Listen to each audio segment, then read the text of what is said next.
Hi there. Chris and I are knee deep in solving all the world's problems. So, we're going to revisit one of the earliest episodes of Tell the Damn Story, episode 10, about how we get character into our characters. I think you'll find it interesting not only because of the creative information it shares, but also because of the time period this was recorded, which was about 7 years ago. There was a great many things happening in our society at that particular time.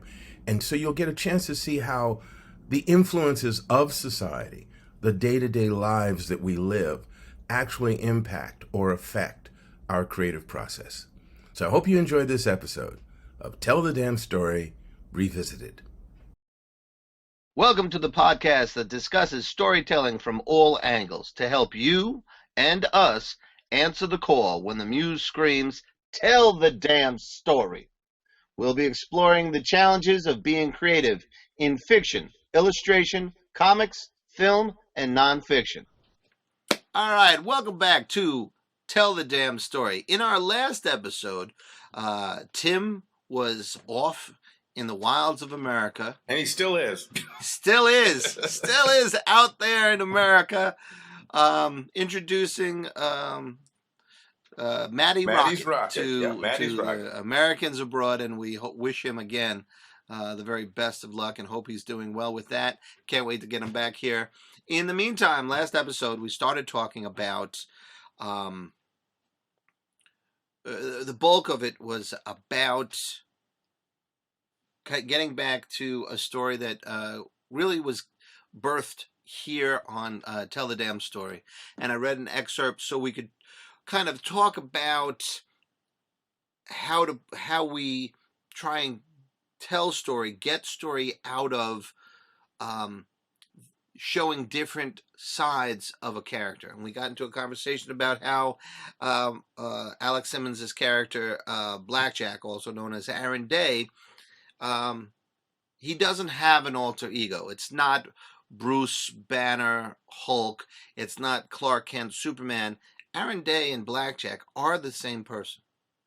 And it's just what I had said to you was that I feel like Aaron Day always presents himself as he is to society, a society that was basically against him. Wow, things haven't quite changed, have they? Oh God! But he had the talents and the strength of spirit to insist that he be dealt with as an individual. And in those times when he wasn't, one of the great things about Blackjack is that there is a wealth of resources, of abilities, of reasoning, and of talents that can come out of Aaron Day, ultimately into the Blackjack aspect of him. And you were about to talk to me or talk to us about some work you were doing in that area. So what were you talking about? Well, first, I great intro, by the way. I did also want to connect to the fact that one of the things we talked about in the previous episode was also the appeal of this character outside of this country, because we were talking about, perceptions, Right. perceptions of people of color in this country and how they are seen outside this country. And we already know there are troubles all over the place. So that was one of the things. And perception and how I create the characters that I create, that's a big mixing bowl that I sort of dig in with both hands when I'm working on this. Because one time Tim was talking about how he sees Blackjack as he's drawing him and what he thinks the character is about and the amount of eloquence versus violence and all of that. And you were just talking about Aaron in terms of how it's not Bruce Wayne and Batman or Superman and Clark Kent or Bruce Banner and Hulk. It's Aaron. Last episode we started talking about the bulk of it was about getting back to a story that really was birthed here on Tell the Damn Story. And I read an excerpt so we could kind of talk about how we get story out of showing different sides of a character. And we got into a conversation about how Alex Simmons' character, Blackjack, also known as Aaron Day, he doesn't have an alter ego. It's not Bruce Banner Hulk. It's not Clark Kent Superman. Aaron Day and Blackjack are the same person. And it's just what I had said to you was that I feel like Aaron Day always presents himself as he is to society, a society that was basically against him. Wow, things haven't quite changed, have they? Oh God, help us! And Yeah. but um, he had the talents and the strength of spirit to insist that he be dealt with as an individual. And in those times when he wasn't, one of the great things about Blackjack is that there is a wealth of resources, of abilities, of reasoning, and of talents that can come out of Aaron Day, and ultimately into the Blackjack aspect of him. Um, and you were about to talk to me or talk to us about some work you were doing in that area. So what were you talking about? Well, first, great intro, by the way. I did also want to connect to the fact that one of the things we talked about in the previous episode was also the appeal of this character outside of this country, because we were Yes. talking about, perceptions, Right. perceptions of people of color in this country and how they are seen outside this country. And we already know there are troubles all over the place. So that was one of the things. And perception and how I create the characters that I create, that's a big mixing bowl that I sort of dig in with both hands. One time Tim was talking about how he sees Blackjack as he's drawing him and what he thinks the character is about, and the amount of eloquence versus violence and all of that.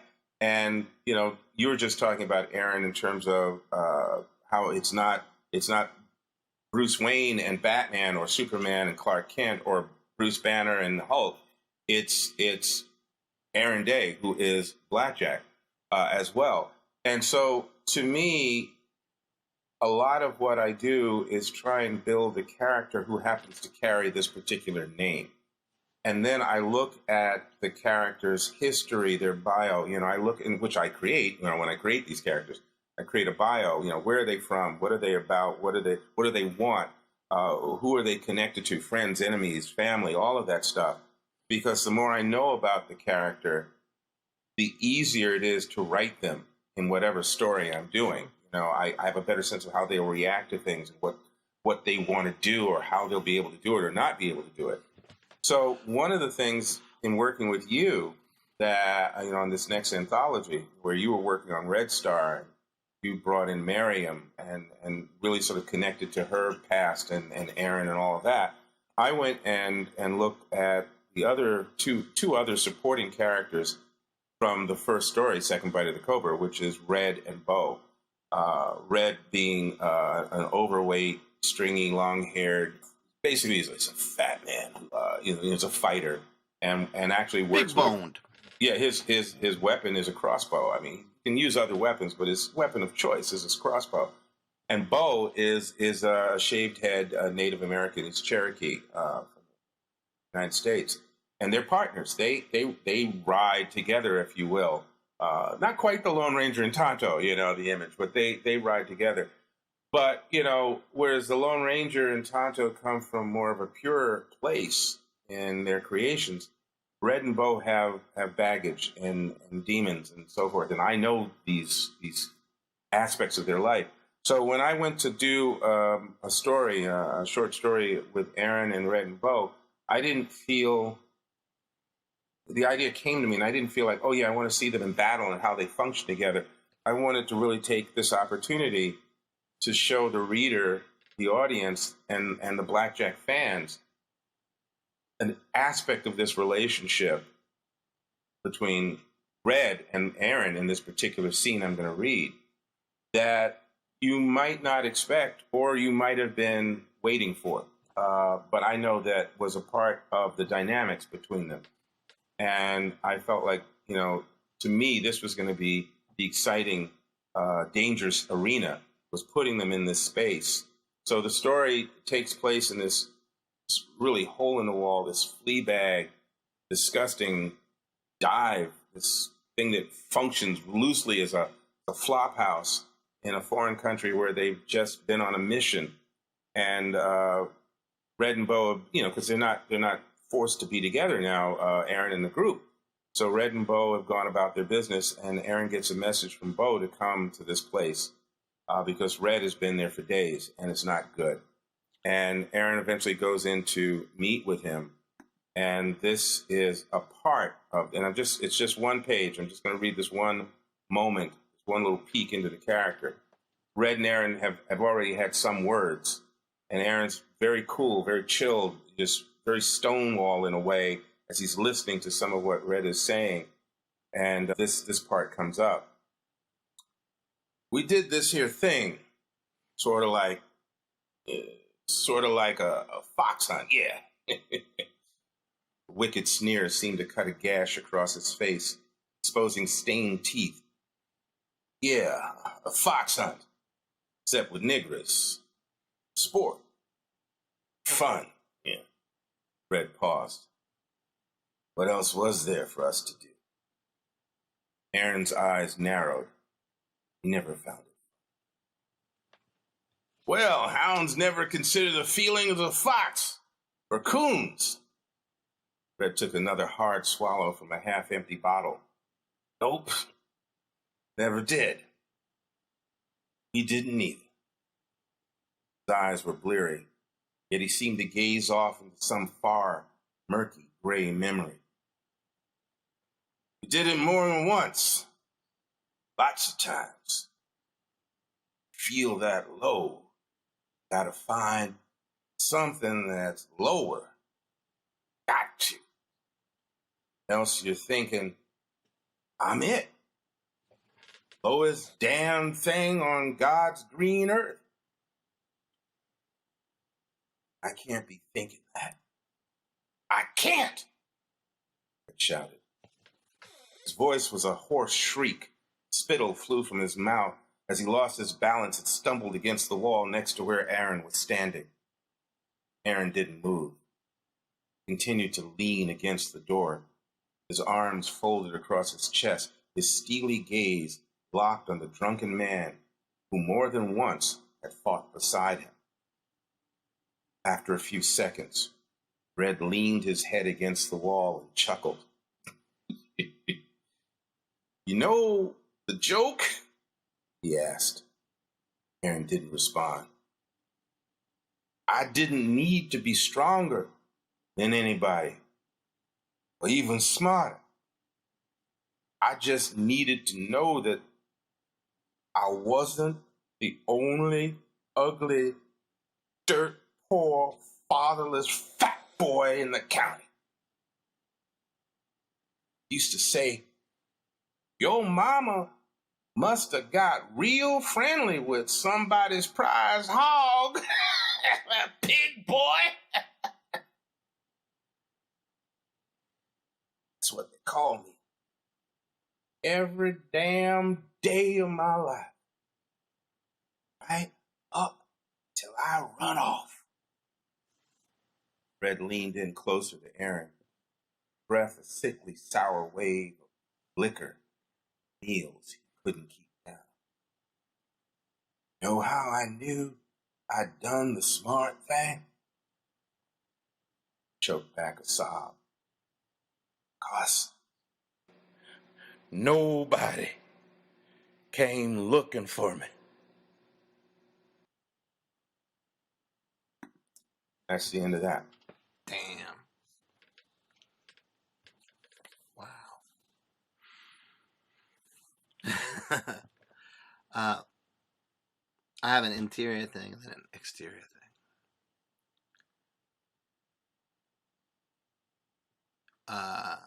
You get to it with this guy, you know. Makes me want to rewrite all the shit, all the stuff I have from word one. You bastard, you killer, ah! Oh man. Now, I also have to admit, and I'm not looking to offend anybody, but part of it just, screams to me the Confederate flag and all of the things hitting the news, the headlines these past 2-3 weeks. And, there are people down south who try to justify it in every single way, but that's the other side. This pus, this spiritual soul bruise that is coming out of Red in this story at this moment in this scene is that dark underside of any kind of lame justification that they have for that symbol of slavery and of the, something that should have been put in a museum and maybe, in a war chest long ago. And I believe, I've gotten into some arguments on Facebook and in other places about all of this stuff, whether it's the Confederate flag or whether it's my belief that, there's racism, of course, there's murder, there's violence. But for me, all of that is tinged with a mental health issue. Not an excuse, doesn't negate the racism, doesn't negate the violence, doesn't negate the murder, doesn't negate the pedophilia or the or rape or whatever. It is part of what's wrong with our country, what's wrong with our species. They say the thing that separates us from the animals is that we can think. Apparently not as well as we should. And I think that for people to overlook that all of this is an integral part of what we as a species need to get past and get over. Greed is part of it too. I don't want to miss that, because greed, I think, contributes to all this other stuff. But you so well got into that idea that, it's the germ for me. It's the germ, the birth of racism is that you just, you didn't feel well about yourself and you needed to be able to point at someone else to dig yourself out of the hole. I mean, obviously, I agree that, racism is, I love the word you used, pus, earlier. Racism is a disease. I've always thought of it as a disease, as a horrible, sometimes infectious disease. And it's one I've never wanted to catch. And I've had to admit, as I grew up in certain parts of my life, I had to admit when I seemed to be coming from in a particular opinion or in a particular experience, when I was coming from someplace other than one human being to another, when I suddenly made, wait a minute, what am I thinking here? What is this about? Where did that come from? In my youth, American-born blacks used to have certain attitudes about people from the West Indies or Jamaica or Africa. And, I didn't think I had that, because I certainly wasn't practicing it. It wasn't lines that were coming out of my mouth. But I remember an incident came up when I was around 15, and I had this feeling that came over me, and I'm thinking, whoa, where did that come from? And I realized that it had just been this subtle, it's like you caught a tickle in your throat, like I feel a cold coming on. It was that sort of thing. And wait a minute, let's back that thought up. Let's filter that through thinking. Where is the rationale in that? Why did I even come up with that stuff? Where did that come from? And thinking, like you said, we're not thinking as well as we should, because that kind of thinking has also worked as justification for abuse, men abusing women, for a lot of other nonsense that we as a society have done, not just in this country, but across the globe. And it's like, okay, you've been raised thinking it's a part of your culture, or it's been in your household mindset, it's for 2 generations, 3 generations, and this is what we're supposed to do. Well, think again. Think again. How did you feel when that was being dumped on you? You didn't like it. You didn't want it. It pissed you off. Well, if you're that pissed, is that why you're now doing it to somebody else? And if so, maybe we need to flush the system. So, it's one of the reasons why I don't want to embrace and suckle on the nipple of bigotry. I can be pissed at bigoted people, whether they're white or whatever, coming at me, and I can be pissed about them being, unfair and the horrible things that they do to other people. Absolutely. But then I'm going to think through, what am I going to do about it? How do I express that? What can I do to fix some portion of that, or mend something else if I can't affect that? What way can I spend my time on this earth? As a writer, going back to what we're doing here, as a writer, this is one of those wonderful opportunities. You get to step in front of a computer or a clean sheet of paper, and you have an implement in your hand or at your fingertips that enables you to tell stories, to talk about your feelings if you're doing nonfiction, to talk about your feelings through fiction, to create characters who are on both sides of the line and get people talking and discussing about things. That's a powerful tool for anybody to utilize, and you hope that the people behind that tool have some integrity. Not all of them do. But, when I did this thing with Red, like an actor, because I've been that too, you get into that head. You take the stuff that the slander that's been thrown at you. You take the times you've heard people express that kind of vile venom. You also take the times you've heard people express how they purge themselves of that. And you take the analytical approach to what fostered that. If you grew up in a dirt poor area where you had squat and everybody looked like you, then what would they pick on? Well, they're going to pick on you because of your size, or they're going to pick on you because of something your family does or doesn't do, or your daddy's not in the picture, your mama's, sleeping around. They're going to find something to make you feel small so they feel big. And so that, to me, was all organic material that I knew was a part of Red's life. The next chance I get, I'll do something about Bo's life. Right. And it's one of the unspoken, up until this point, it was one of the unspoken reasons why Red was able to function with Aaron. There's more to his story that comes out in this one short story. There's a lot more coming. So I'm glad you enjoyed that portion. And I want to see in this story, how he goes from that memory. He was in what was expressed in that scene was his reality at some point in his life. Mm-hmm. And he got out, and that's when he knew he was right. He had done the smart thing because no one came looking for him. Where do you go from there to someone who can ride with a Cherokee and fight alongside an African-American soldier of fortune? That, to me, that's a fantastic tale to hear. So I'm looking forward more to that. Well, and I just want to say, and I have to thank you, a couple of other people, but more specifically and more recently, I have to thank you for cattle prodding me into finally sitting down and writing some of these short stories that have been buzzing around in my head for 15 years.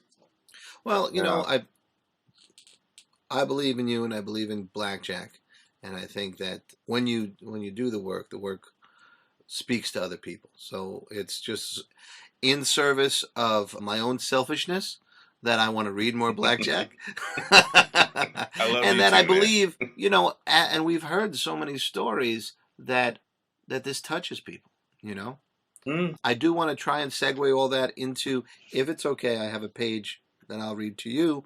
Now, understand, last episode, having read my stuff, which I have gone through 3 times, and then hearing you absolutely blow my stuff away, God bless you, I do this with trepidation. But I think for the theme of this episode, it makes a lot of sense. We were affected by the well, by Ferguson and by Baltimore, but then when Charleston happened, I think it boiled over for me, for you, for Tim, and we suggested and discussed mutually talking about those things for an episode, and it wound up being two very interesting episodes. We can't promise everything to people who watch this show, but we can always promise it's going somewhere interesting. So the follow up to that was that I wanted to do something with Blackjack where racism escalated something out of control very quickly, and then to explore where Blackjack would go with that. And it became The Price of a Cup of Coffee, which I have gotten preliminary okey doke from you, and we're still going to work on it. So in a similar vein of trying to give people a little insight and that kind of stuff into Aaron's life, and then the world around it. We'll give this a shot. Again, work in progress, right? So this is the opening of The Price of a Cup of Coffee. During the rare times that he got up to Harlem, Aaron Day always included Sampson's luncheonette in his rounds. Good coffee, great pie, top-notch company. Aaron enjoyed the neighborhood talk Mr. Sampson offered, his bald head gleaming in the bright afternoon light. Never asked Aaron a question about his business, never requested tales of adventure, never judged anyone. Mr. Sampson was one of the most steady sources of positive news in Harlem, and he made everyone feel right at home, even the world-traveling adventurer known as Blackjack. The Stevenson boy got himself an invitation to play for both the Black Bombers and the Cubans. I hear he's leaning towards the Bombers, Mr. Sampson said, wiping a glass to an immaculate sparkle. Ain't that something now? I will have to catch a game if he signs on, Aaron smiled. Which team? Makes no difference to me as long as I get to see a local kid play pro ball. Mr. Sampson grinned broadly. You got that right, Mr. Day. Donna, the young waitress, brought over a fresh slice of apple pie and placed it in front of Aaron. Here you go, sir. Thank you, Donna. Aaron smiled. The waitress could only nod before she fled back into the kitchen. Aaron made a note to work on getting her more comfortable around him. Mr. Sampson shrugged like he heard Aaron's thoughts. Not many customers both thank her and give Donna the respect of addressing her by name, Mr. Day. Trust me, she appreciates. She just needs to learn how to handle it. Does she know that she deserves respect? We working on that every day. Aaron nodded as the luncheonette's door banged open and a lanky teenager rushed in. Rabbit, you about to break my establishment bouncing in like that, boy, Mr. Sampson chuckled. Rabbit Lopez was a sprinter at Benjamin Franklin High School in East Harlem and ran deliveries for Autumn Riley's newsstand whenever he wasn't breaking track records. Sorry, Mr. Sampson. Autumn just told me I should bring Mr. Day his paper is all, Mr. Rabbit said quickly. The kid did everything fast, like an over-caffeinated gazelle. He dropped a copy of the New York Times and the Herald Tribune in front of the World Traveler. Aaron gave him coins to cover the papers, plus a tip for himself. Thank you, mister. Thank you, Rabbit, Aaron nodded, already perusing the headlines. And thank Autumn for me. Will do. Rabbit bellowed as he raced out the door and ran right into two uniformed patrolmen. Why you running, boy? What'd you steal? One cub yelled, whipping out his nightstick and bringing it down on Rabbit's shoulder. Resisting gets you more, boy. The other cracked him across the legs. Rabbit went down, clutching his knee. Aaron was off his stool and through the door in a blur. Wait, the kid's a deliver. The first strike of the nightstick took Aaron completely by surprise. Instincts moved his head so it was only a glancing blow across his temple, but he still stumbled towards the street. The second swing of that weapon, however, brought out an entirely different response.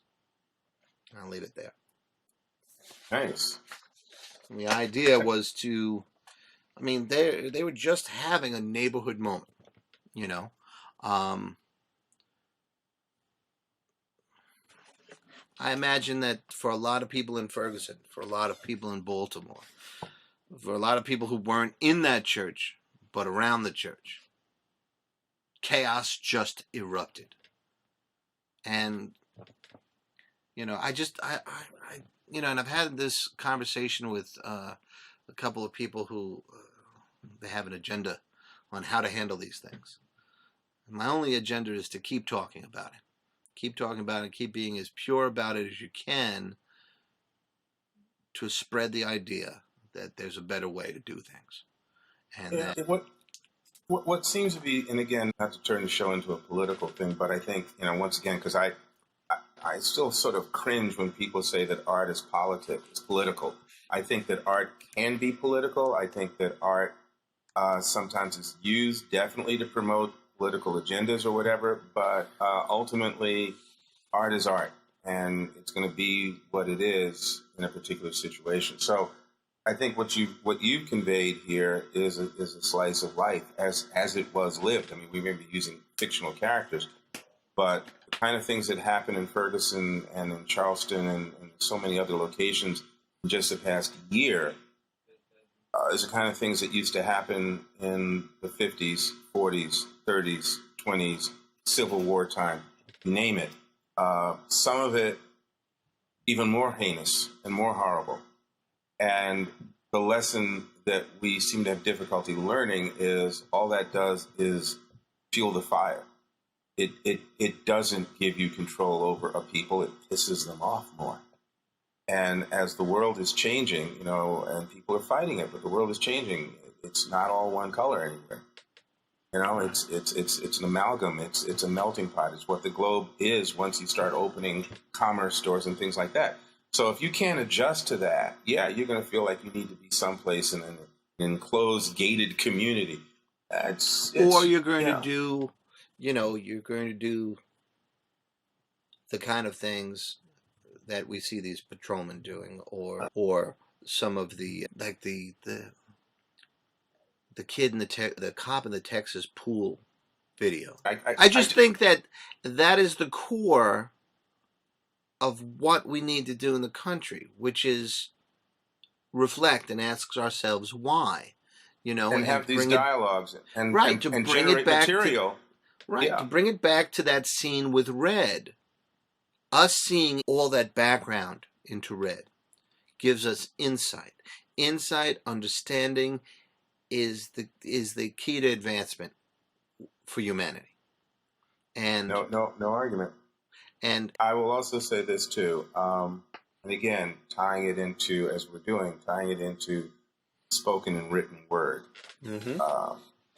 People who are in an environment where reading and dialogue is not the norm for them, it is not nurtured, it is not put before them in a way that helps them see that it's beneficial, have then no form of communication other than hostility. Because everything else that a normal human being is going through that gets pent up, that you might be able to talk about or argue about or write about or draw, you're not doing it. So it's all boiling inside of you. So, I'd just like to, because I'm sure this is another one of those episodes that could turn into 3 episodes. So I just want to say that the scene that I wrote, and there's more material coming, I think it's great that we are able to look at our characters as something more than one-dimensional or two-dimensional. I think, again, it goes back to the statement about what is quality writing and storytelling that will not only get people to pick up the book, look at the cover, read the first few lines or whatever, get them to come into it, but get them to stay and to come back for more. And so I think, again, as artists, all I can ever say is, do your best, create from the heart if you can. And as writers in particular, just do everything you can to tell the best damn story that you can. Yeah. And it's the why. I read recently that one of the keys that writers have to have, and people are trying to sell their artwork has to have, is the why they do it. And I think what we're talking about is this is why we do this, because this stuff has to be said, has to be discussed, has to be explored. You know, it's why we tell the damn story. Okay, well, we're both wordsmith, and I appreciate that. So, right. Until next time, what do you Keep have to going. say? Finding your way to Tell the damn story. story.